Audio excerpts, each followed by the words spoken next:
Put him!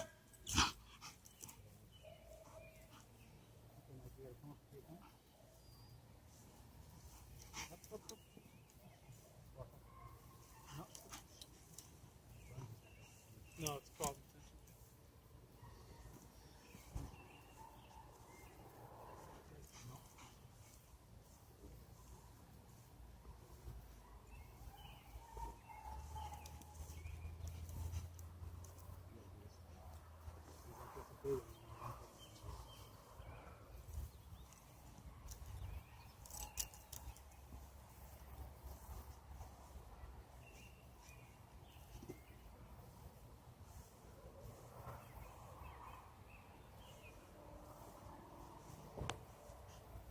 No key.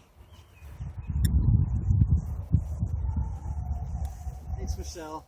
You're welcome. Okay, Mike, you got to hold them by the harness for a quick sec. When you get back into your spot, before you put them in a down, you have to hold them by the harness. Yeah. So, we got to clean up his guards.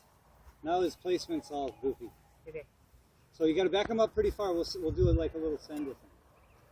So if you can't, can you turn him around and walk away from us? Yeah. Go for it. Do your best to keep the line free.